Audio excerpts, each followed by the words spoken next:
Assalamualaikum warahmatullahi wabarakatuh. Salam sejahtera untuk kita semua.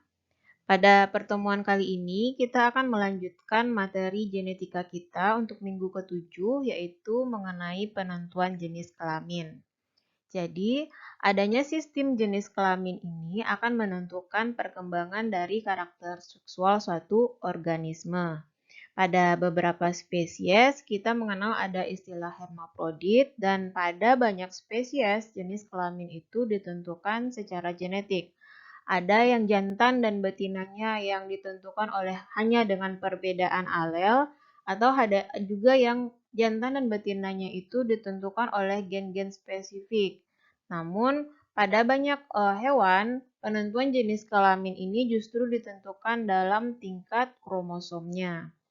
Pada pertemuan kali ini, kita akan membahas secara garis besar dua penentuan jenis kelamin, yaitu penentuan jenis kelamin pada eukariot dan penentuan jenis kelamin pada prokariot. Pertama, kita akan membahas terlebih dahulu penentuan jenis kelamin pada prokariot atau bakteri. Meskipun kita mengetahui bahwa sebagian besar bakteri menjalani siklus hidupnya secara aseksual, bakteri juga mengalami siklus hidup secara seksual, yaitu melalui proses yang dikenal dengan konjugasi. Dalam proses konjugasi ini terjadi perpindahan materi genetik dari satu bakteri ke bakteri yang lainnya. Berdasarkan hal tersebut, kita menentukan jenis kelamin dari bakteri ini. Bakteri yang mendonorkan materi genetiknya dikenal sebagai bakteri jantan, dan bakteri yang menerima material genetik dari bakteri lainnya dikenal dengan bakteri betina. Kemudian, pada dasarnya semua bakteri itu sama, namun yang membedakannya adalah ada tidaknya suatu faktor penentu jenis kelamin ini yang dikenal dengan faktor F. Faktor F adalah suatu plasmid atau molekul DNA ekstrakromosom yang berukuran sangat kecil dibandingkan dengan DNA ekstrakromosom. DNA dari faktor F ini akan memberi kemampuan bakteri untuk membentuk suatu organ yang disebut dengan vili. Bakteri yang mengandung faktor F dikenal dengan bakteri F+, dan bakteri yang tidak memiliki faktor F dikenal dengan bakteri F-. Kemudian selanjutnya berkaitan dengan jenis kelamin yang kita bahas tadi, bakteri F+ ini dapat kita setarakan dengan bakteri yang jantannya, sedangkan bakteri F- dikenal dengan bakteri betinanya. Kemudian bagaimana peranan vili dalam pertukaran material genetik? Vili pada bakteri F+ akan digunakan untuk menangkap bakteri betina. Dapat dilihat di sini pada gambar B. Kemudian, vili ini juga berfungsi sebagai saluran untuk proses pemindahan dari material genetiknya. Proses pemindahan material genetik ini diawali terlebih dahulu yaitu dengan adanya proses replikasi dari faktor F tersebut. Faktor F yang baru akan dipindahkan ke bakteri yang betina, sedangkan faktor F yang lama akan tetap berada pada bakteri yang lama atau bakteri F+ lama. Ketika proses konjugasi dimulai, faktor F akan berintegrasi terlebih dahulu dengan kromosom yang ada di dalam sel bakteri tersebut. Bakteri yang kromosomnya sudah berintegrasi dengan faktor F ini dikenal juga dengan bakteri HFR atau High Frequent. Nanti setelah terjadi integrasi, baru terjadi perpindahan faktor F beserta bakteri yang terintegrasi di dalamnya ke dalam bakteri yang negatif. Itulah proses konjugasi, dan pada proses ini ditentukan yang mana yang jantannya dan mana yang betinanya, di mana yang jantan adalah yang memberi material genetiknya dan yang betina adalah yang menerima material genetiknya. Kalau kita melihat, terdapat sedikit perbedaan perpindahan material genetik pada bakteri dengan perpindahan material genetik pada saat persilangan eukariot. Di mana kalau pada eukariot, perpindahan material genetik terjadi secara utuh, di mana material genetik dari gamet jantan otomatis akan melebur bersama dengan material genetik dari gamet betina. Sedangkan pada bakteri, material genetik yang berpindah atau yang melebur dengan bakteri yang lain, genetik bakteri yang lainnya hanya sebagiannya saja. Selanjutnya, kita akan membahas mengenai penentuan jenis kelamin pada eukariot. Pada eukariot ada 4 penentu jenis kelamin. Yang pertama itu penentuannya berdasarkan kromosom. Yang kedua, penentuannya berdasarkan 1 atau 2 lupus. Yang ketiga, penentuan jenis kelamin berdasarkan tingkat ploidi. Dan yang terakhir yaitu penentuan jenis kelamin yang ditentukan oleh lingkungan.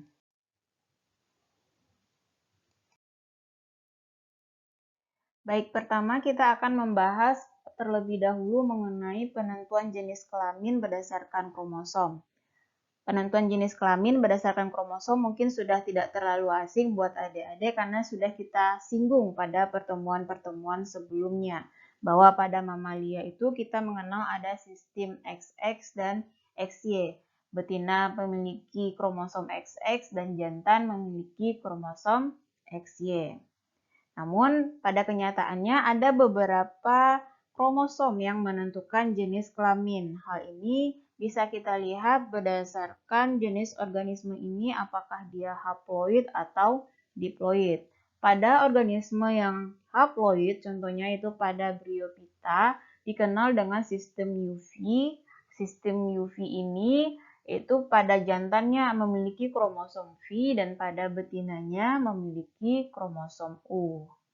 Kemudian selanjutnya pada eukariot dengan tingkat ploidinya diploid, itu memiliki 2 set kromosom, ada beberapa sistem yang dikenal dengan sistem XX, XY, sistem XXXO, sistem ZZZW, dan sistem ZZZO. Pertama, kita bahas terlebih dahulu yaitu mengenai sistem XXXY. Sistem XXXY ini ditemukan pada sebagian besar mamalia dan beberapa serangga atau insekta. Pada sistem ini, sebagian besar dari betinanya itu memiliki 2 jenis kromosom seks yang sama, XX, sedangkan jantannya memiliki 2 kromosom seks yang berbeda, X dan Y. Penentuan ke arah jantan dan betinanya ini dapat ditentukan oleh 2 jenis mekanisme. Ada yang dikenal dengan penentuan berdasarkan kromosom Y, ada dikenal dengan penentuan jenis kelamin berdasarkan kromosom X. Untuk penentuan jenis kelamin yang ditentukan oleh kromosom Y, contohnya itu adalah pada manusia atau pada mamalia. Pada kromosom Y-nya itu terdapat gen yang dikenal dengan gen SRY, di mana gen ini nantilah yang menentukan apakah embrio ini akan berkembang menjadi jantan atau betina.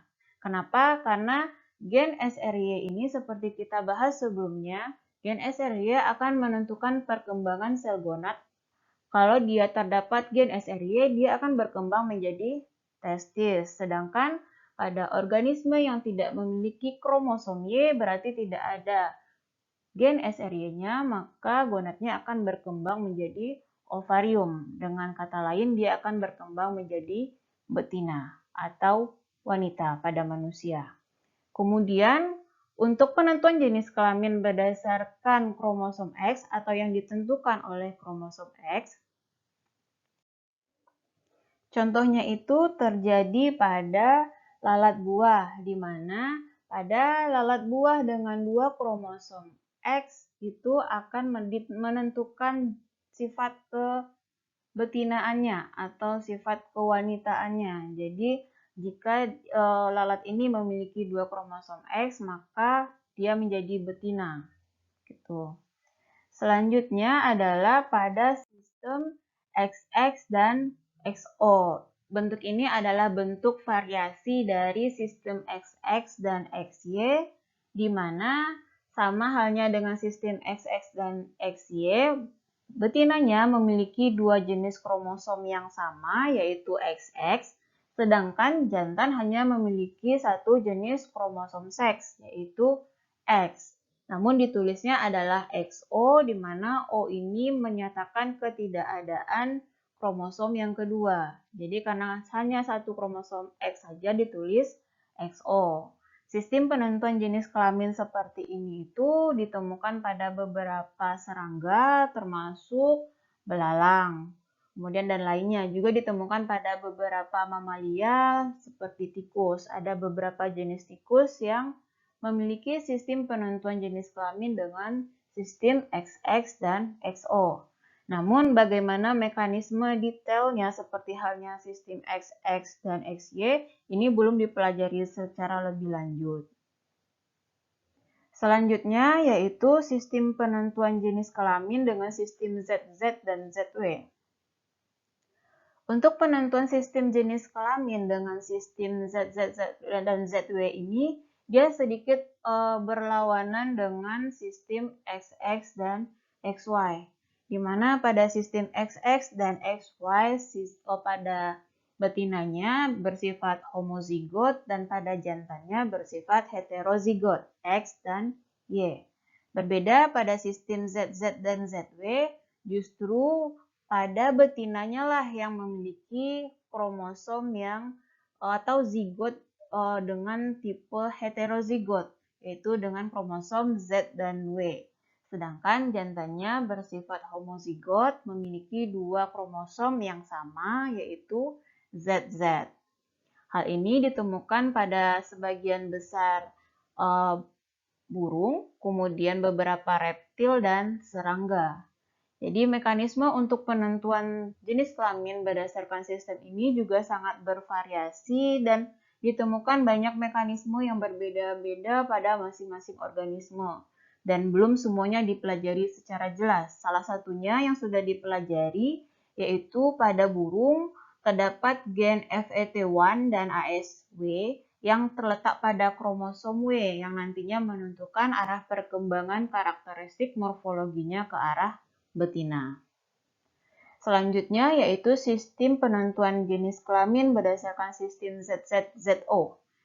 Ini juga merupakan adalah alternatif versi dari ZZ dan ZW, di mana pada laki-laki dia akan memiliki dua kromosom Z yang sehingga menghasilkan individu yang homozigot ZZ.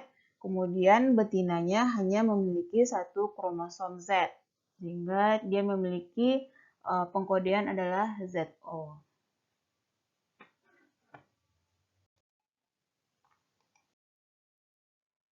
Selanjutnya yaitu kita membahas penentuan jenis kelamin yang ditentukan oleh satu atau dua lokus. Hal ini dapat kita temukan pada penentuan jenis kelamin pada pepaya maupun mentimun yang pada tanaman ini sudah terjadi pemisahan antara bunga jantan dan bunga betina. Untuk mentimun sendiri, penentuan jenis kelamin ditentukan oleh satu gen dengan 3 alel. Ada alel D besar untuk jantan, kemudian plus hemaprodit dan D kecil untuk betina. Dengan sifat alel ini, D besar lebih dominan terhadap plus dan lebih dominan lagi yang terhadap D kecil. Dan plus lebih dominan terhadap D kecil. Jadi untuk penentuan jenis kelaminnya pada mentimun dengan genotype D besar plus dan D besar D kecil dia akan berkembang menjadi jantan. Kemudian mentimun dengan genotype plus plus dan plus D dia akan berkembang menjadi hemaprodit. Kemudian mentimun dengan genotype D kecil akan berkembang menjadi betina. Pada sistem ini tentunya tidak akan ditemui mentimun dengan genotype D besar. Kenapa? Karena untuk menghasilkan genotype D besar perlu dilakukan persilangan antara jantan dan jantan. Tentunya ini sangat tidak bisa. Contoh lain adalah penentuan jenis kelamin untuk satu atau dua lokus ini terjadi pada jagung Acacia mais, di mana jenis kelaminnya ditentukan oleh satu lokus. Di pemunculan bunga jantan dan bunga betina dikendalikan oleh dua gen yang berbeda dan pada setiap gen ditemukan dua alel. Bunga jantan dikendalikan oleh alel BA, sedangkan bunga betina dikendalikan oleh alel TS. Genotype BA strip dan TS strip akan mempunyai tongkol dan bulir. Kemudian homozigot untuk alel BA tidak akan mempunyai tongkol normal. Kemudian homozigot alel TS tidak mampu membentuk bulir normal. Kemudian genotype BA strip TS akan mempunyai tongkol dan bulirnya berubah struktur yang menghasilkan putih. Genotype BA TS dominan strip tidak mampu membentuk tongkol tetapi mempunyai bulir normal. Kemudian genotype BA yang resesif dan TS yang resesif tidak mempunyai tongkol tetapi bulir akan mempunyai struktur putih dan mampu membuat gamet betina. Kemudian selanjutnya kita bahas penentuan jenis kelamin berdasarkan tingkat ploidy. Hal ini terjadi pada insekta dengan ordo Hymenoptera, termasuk di dalamnya itu ada lebah dan semut. Untuk penentuan jenis kelaminnya ditentukan berdasarkan tingkat ploidy, di mana untuk jantan itu dia bersifat haploid, sedangkan betinanya diploid. Pada jantan itu sel telurnya adalah sel telur yang tidak dibuahi, sehingga pada proses pembentukan gametnya cukup dengan melalui proses mitosis, sedangkan betina itu berasal dari telur yang dibuahi dan proses pembentukan gamet selanjutnya terjadi secara meiosis. Dalam masyarakat lebah maupun semut, kita mengenal bahwa akan ada hanya satu betina yang akan menghasilkan sel telur yang disebut dengan ratu. Lebah-lebah betina itu berasal dari sel telur yang dibuahi dan akan berkembang menjadi satu betina fertil atau ratu, sedangkan yang lainnya dikenal dengan lebah pekerja atau betina yang steril. Perkembangan tersebut tergantung pada makanan yang diberikan kepada mereka ketika masih dalam fase larva. Bila larva berkembang lebih dari satu betina fertil, artinya akan ada dua calon ratu, maka akan terjadi pertarungan untuk menentukan siapa yang berhak menjadi ratu. Yang menang adalah yang akan menjadi ratu.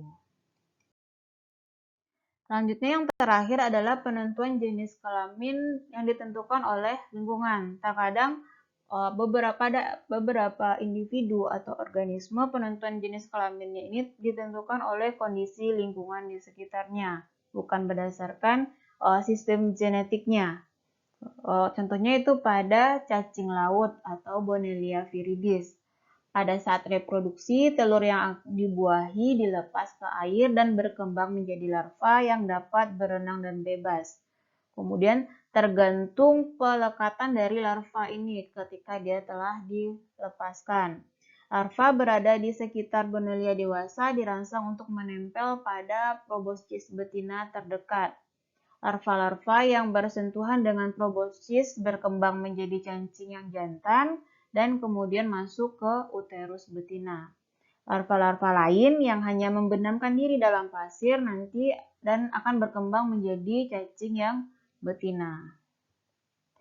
Contoh lainnya adalah pada Lamroides dimidiatus. Ini salah satu jenis ikan yang hidup di daerah perkarangan membentuk kelompok yang disusun oleh satu jantan dan satu betina.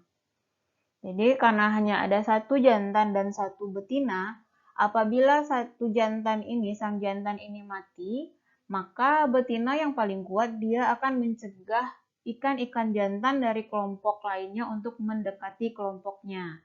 Dan bila betina ini berhasil, maka dia akan mulai berperilaku sebagai jantan, menggauli betina-betina lainnya.